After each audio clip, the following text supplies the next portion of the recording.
जय हिंद। आज हम लोग ब्लड के बारे में पढ़ने वाले हैं। जैसे ब्लड को हम लोग बोलते हैं रक्त, लहू, खून, रुधिर। ये सब ब्लड के ही भाग होते हैं। ब्लड को हम लोग रक्त भी बोल सकते हैं, लहू भी बोल सकते हैं, खून भी बोल सकते हैं और रुधिर भी बोल सकते हैं। अब ये सबसे बेसिक चीज ये होता है कि पूछता है कि ब्लड का अध्ययन क्या कहलाता है। तो ब्लड का अध्ययन जो होता है उसको बोलते हैं हेमेटोलॉजी। हेमेटोलॉजी।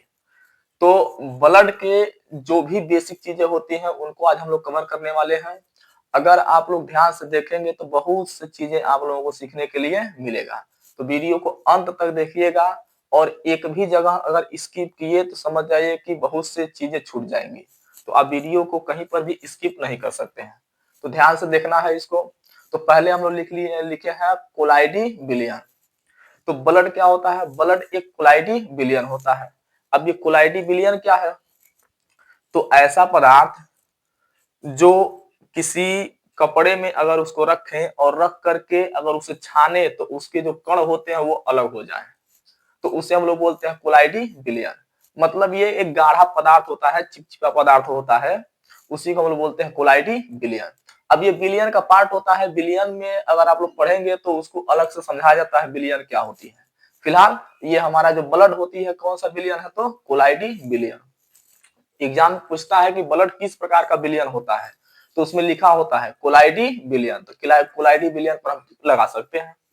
उसके बाद से पूछता है कि ब्लड किस प्रकार के ऊतक का बना होता है। जो ब्लड होती है वो किस प्रकार के ऊतक का बना होता है? तो हम कहेंगे ब्लड जो होती है वो संयोजी ऊतक का बना होता है। अब ये संयोजी ऊतक क्या होता है? तो ये जो होता है टिश्यू चैप्टर में पढ़ा जाता है। फिलहाल संयोजी ऊतक का मतलब होता है दो या दो से अधिक ऊतकों को जब मिला करके नया ऊतक बनाते हैं तो उसी को हम लोग बोलते हैं संयोजी ऊतक। उसके बाद से लिखे हुए हीमोग्लोबिन पाया जाता है। मतलब जो ब्लड होती है ब्लड में हीमोग्लोबिन पाया जाता है। ठीक। हीमोग्लोबिन क्या होता है? तो हीमोग्लोबिन वह चीज होती है जो ब्लड का रंग जो होता है वो लाल कर देता है।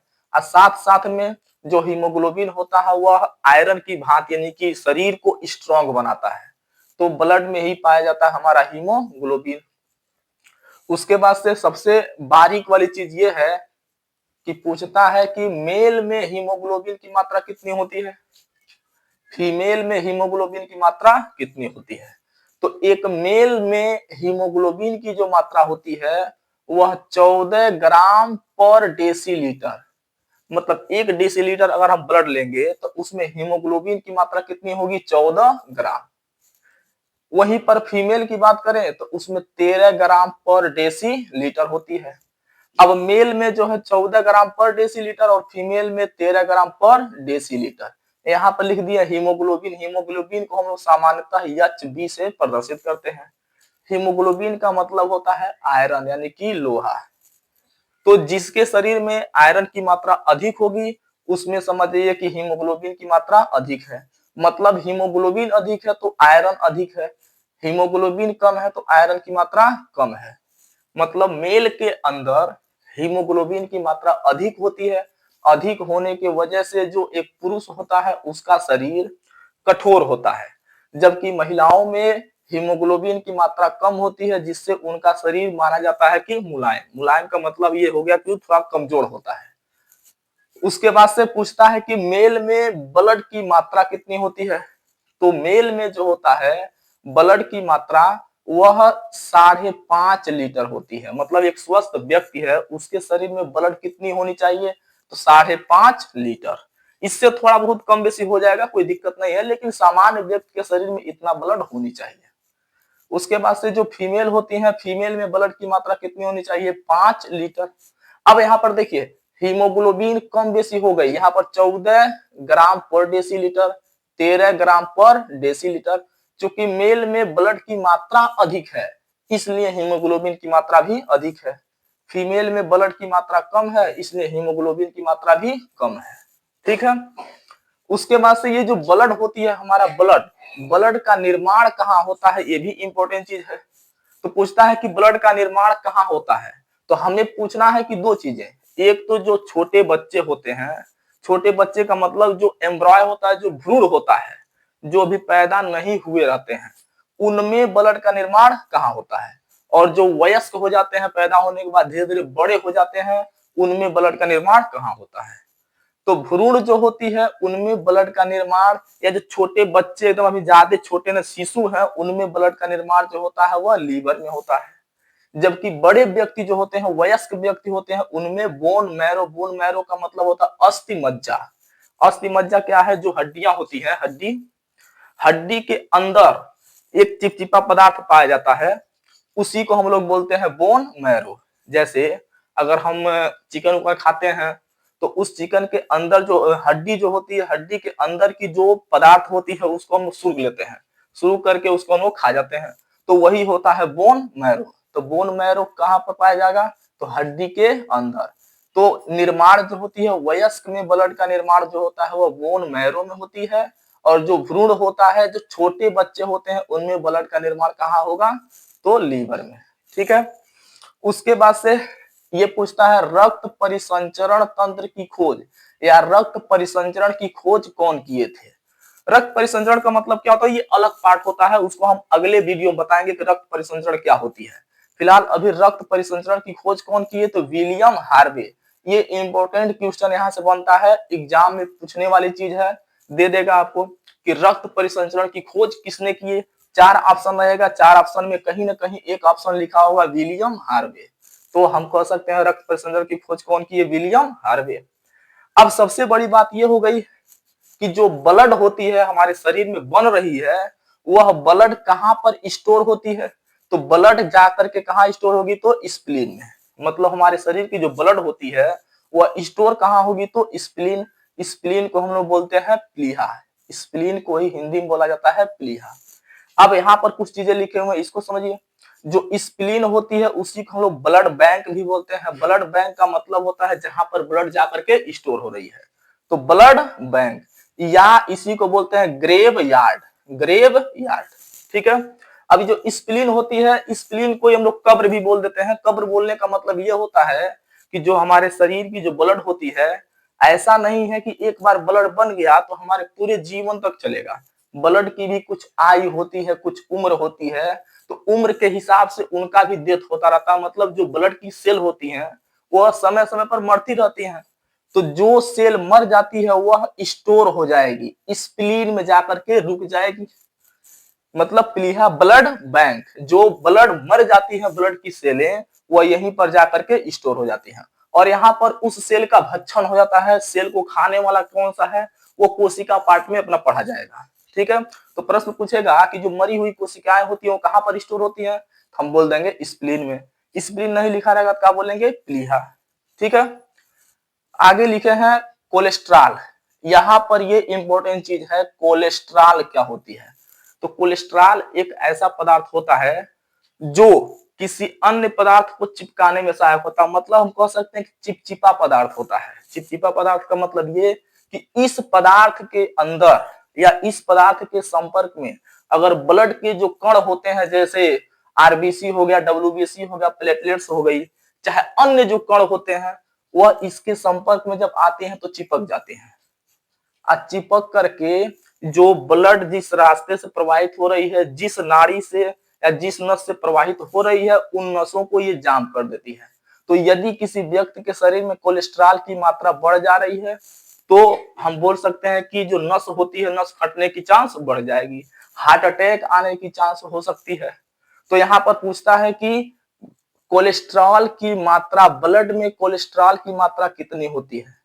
तो हम बोलेंगे 200 ग्राम पर डेसीलीटर। मतलब ये हुआ 1 डेसीलीटर अगर हम ब्लड लेंगे तो उसमें 200 ग्राम कोलेस्ट्रॉल पदार्थ पाया जाएगा, मतलब चिपचिपा पदार्थ। अब ये कोलेस्ट्रॉल जो होती है बढ़ती कैसे है? तो यदि हम लोग तेली पदार्थ खा रहे हैं, जैसे पिज्जा, बर्गर, पकौड़ी हो गया, अच्छा अन्य भी चीजें कुछ होती हैं जो तेली पदार्थ खाएंगे और हमारे शरीर में फैट की मात्रा बढ़ने लगेगी। जब फैट की मात्रा बढ़ेगी तो उस समय कोलेस्ट्रॉल की मात्रा भी बढ़ने लगती है। अगर कोलेस्ट्रॉल बढ़ रही है तो समझ जाइए कि हमारे लिए दिक्कत होगी। ठीक है। तो कोलेस्ट्रॉल न बढ़े तो हम खाते रहें और अपने कार्य को अगर करते रहेंगे तो पसीने के रास्ते से जो फैट होती है वह निकलती रहेगी, फैट के रास्ते से कोलेस्ट्रॉल भी क्या होती है? बाहर निकल जाती है। कुछ लोग ऐसे होते हैं जो खाना खाएंगे, खा करके आराम से बैठे रहेंगे, और जब बैठे रहेंगे तो जो कोलेस्ट्रॉल की मात्रा होती है बढ़ती जाएगी, फैट जो होती है उसकी मात्रा बढ़ती जाएगी, जिससे कोलेस्ट्रॉल नहीं निकल पाती है तो नसें जो होती हैं वो जाम होने की चांस बढ़ जाती है। ठीक है। उसके बाद से दिया है ताप नियंत्रण। ये जो ब्लड होती है, ब्लड के कार्य में हम कह सकते हैं कि ब्लड का कार्य क्या है, तो ताप को नियंत्रित करना है। पूछेगा कि ब्लड का कार्य क्या होता है, हम कह सकते हैं ताप को नियंत्रित करना। मतलब हमारे शरीर का तापमान कौन नियंत्रित करेगा, तो ब्लड ही करता है। फिर जो ब्लड होती है वह गैसों का परिवहन करता है, पोषक पदार्थों का परिवहन करता है, साथ साथ उत्सर्जी पदार्थों का भी परिवहन करता है। अब ये क्या चीजें हैं, गैसों का परिवहन का मतलब ये हो गया कि हमारे शरीर की जो कोशिकाएं होती हैं उन कोशिकाओं को ऑक्सीजन चाहिए, जीवित रहने के लिए पोषक पदार्थ चाहिए, तो उन पोषक पदार्थों को लेकर के जाएगा कौन कोशिकाओं तक, तो लेकर जाने का कार्य किसका है, ब्लड का। मतलब ऑक्सीजन को लेकर के जाएगा, जो हम लोग भोजन करते हैं उस भोजन से प्राप्त पोषक पदार्थों को भी कोशिकाओं तक लेकर के जाएगा। प्लस जो कोशिकाएं होती हैं उसके अंदर जब वो भोजन का निर्माण करता है ऑक्सीजन की उपस्थिति में और पोषक पदार्थों की उपस्थिति में, तो उसमें से कुछ अपशिष्ट पदार्थ में निकलते हैं, जैसे कार्बन डाइऑक्साइड हो गया। फिर उत्सर्जी पदार्थों का परिवहन, मतलब कुछ उत्सर्जी पदार्थ अन्य पदार्थों को भी क्या करता है, वह उत्सर्जित करता है। तो कार्बन डाइऑक्साइड और उत्सर्जी पदार्थों को पुनः रिटर्न लेकर के आएगा, ऑक्सीजन और पोषक पदार्थों को लेकर के जाएगा। तो ब्लड का कार्य क्या है, गैसों का परिवहन, पोषक पदार्थों का परिवहन और उत्सर्जी पदार्थों का परिवहन। ये हम इसके कुछ कार्यों को लिख सकते हैं। उसके बाद से आगे लिखे हुए हैं यहाँ पर ब्लड के भाग। अब ये ब्लड के भाग क्या होते हैं, इसको ध्यान समझिएगा, ये ब्लड के भाग क्या होते हैं। अगर कहीं पर भी मिस्टेक करेंगे तो बहुत सी चीजें आपको छूट जाएगी। तो यहाँ पर लिखे हैं ब्लड के भाग, मतलब ब्लड के दो भाग होते हैं। मतलब क्या, एक होता है रुधिराणु और एक होता है प्लाज्मा। पहले हम लोग ब्लड को दो भागों में बांटेंगे, एक रुधिराणु और एक होता है प्लाज्मा। अब ये रुधिराणु क्या है, प्लाज्मा क्या है, इन सभी चीजों को हम थोड़ा बेसिक चीजों को लिखे हुए हैं। जैसे रुधिराणु हो गया, इसको हम लोग इंग्लिश में बोलते हैं कार्पल्स, यानी कि ये कण होते हैं। कण मतलब क्या, जो ब्लड होती है उस ब्लड में घुले हुए छोटे छोटे कण होते हैं। मतलब ये कि अगर हम लोग क्या कर रहे हैं, चाय बना रहे हैं, तो उस चाय में हम पानी डालेंगे यानी कि H2O, जल डाल दिए। अब इसमें हम चाय पत्ती डाल देंगे, चाय पत्ती, चीनी डाल देंगे, इसमें चीनी डाल देंगे, प्लस अन्य पदार्थों को भी हम लोग डालते हैं। तो जो हमारा ब्लड होता है वह पानी की भांति कार्य करता है, जल है। उस जल के अंदर हम चाय पत्ती डाल दिए, चीनी डाल दिए, अन्य चीजों को डाल रहे हैं। तो जो चाय पत्ती है, चीनी है, चाहे अन्य चीजों को हम डाल रहे हैं, तो वह जो चीजें छोटे छोटे जो कण उसमें मिलाए जा रहे हैं उसी को बोलेंगे हम लोग रुधिराणु। मतलब ब्लड में मिले हुए छोटे छोटे कण होते हैं जिनको हम लोग क्या बोलेंगे, रुधिराणु बोलेंगे। ये जो भाग है प्लाज्मा, तो प्लाज्मा को हम कह सकते हैं कि यही क्या है, पानी है। ठीक है। अब ये रुधिराणु को कितने भागों में बांटा गया, तो 3 भागों में। पहला होता है आरबीसी, दूसरा होता है डब्ल्यूबीसी और तीसरा होता है प्लेटलेट्स। अब ये आरबीसी क्या है, डब्ल्यूबीसी क्या है और प्लेटलेट्स क्या है, अभी इसको थोड़ी सी चीजें हम लिखे हुए हैं, इसका बेसिक डिटेल देना है तो इसके लिए हम नेक्स्ट वीडियो बनाएंगे जिसमें आपको एरिथ्रोसाइट क्या होता है, आरबीसी, डब्ल्यूबीसी, प्लेटलेट्स, इसके कार्य क्या होते हैं, इन सभी चीजों को हम बारीकी से बताएंगे। फिलहाल अभी यहाँ पर पूछता है आरबीसी का वैज्ञानिक नाम। आरबीसी का अगर वैज्ञानिक नाम पूछ ले तो हमको बताना है एरिथ्रोसाइट। बहुविकल्पी प्रश्न में कई बार ये प्रश्न पूछता है कि आरबीसी जो होती है इसका वैज्ञानिक नाम लिखिए, तो वैज्ञानिक नाम क्या लिखेंगे, एरिथ्रोसाइट। डब्ल्यूबीसी का वैज्ञानिक नाम तो ल्यूकोसाइट। प्लेटलेट्स का वैज्ञानिक नाम तो थ्रोम्बोसाइट। फिर पूछ लेगा आरबीसी का मतलब तो red blood carpals, red blood carpals, white blood carpals, और ये प्लेटलेट्स है। ठीक है। अब पूछता है कि बताइए आरबीसी का जीवन काल कितना होता है, आरबीसी की ब्लड में संख्या कितनी होती है, डब्ल्यूबीसी का जीवन काल कितना होता है, डब्ल्यूबीसी की संख्या कितनी होती है। क्योंकि ये कण है तो इनको हम गण सकते हैं, तो गणेंगे जब तो इनकी संख्या लगभग कितनी हो सकती है। थ्रोम्बोसाइट ये भी कण होता है, तो इसकी संख्या कितनी होगी, तो हम कहेंगे आरबीसी की जो संख्या होती है वह 5 मिलियन। 5 मिलियन का मतलब लगभग 50 लाख की संख्या होती है इसकी, ठीक है। तो आरबीसी की संख्या कितनी, 5 मिलियन। आयु अभी बोले हैं ऊपर की जो कण होते हैं ब्लड के, वह जो कोशिका जो छोटे छोटे कण होते हैं वह मरते रहते हैं, तो कितने दिनों के बाद ये खत्म हो जाएगा, तो 120 दिन। 120 दिन का मतलब 120 में अगर 30 का भाग कर दे तो लगभग 4 महीने। कितने महीने, 4, ठीक है। तो आरबीसी का जीवन काल 120 दिन, संख्या 5 मिलियन। दूसरा डब्ल्यूबीसी, तो इसकी संख्या होती है 50,000 से 110,000 के बीच, मतलब 50,000 से 110,000 के बीच में इसकी संख्या होती है। आयु कितनी होती है, 5 से 9 दिन, मतलब 5 से 9 दिन तक ये जिंदा रह सकता है, उसके बाद ये खत्म हो जाएगा, ठीक है। बाकी जो थ्रोम्बोसाइट है इसकी संख्या होती है 1.5 लाख का मतलब 1,50,000 से 4.5 लाख का मतलब 4,50,000 तक, मतलब 1.5 लाख से लेकर के 4.5 लाख की संख्या होती है किसकी, प्लेटलेट्स की। अब इसकी आयु कितनी होती है, तो 8 से 12 दिन। कितनी दिन होगी, 8 से 12 दिन, ठीक है।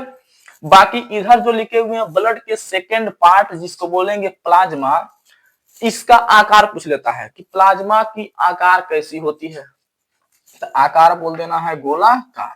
तो प्लाज्मा की जो आकार होती है वो कैसी होगी, गोलाकार। अब यहाँ पर जगह न होने की वजह से हम इधर नीचे लिखे हुए प्लाज्मा की कुछ बेसिक चीजें।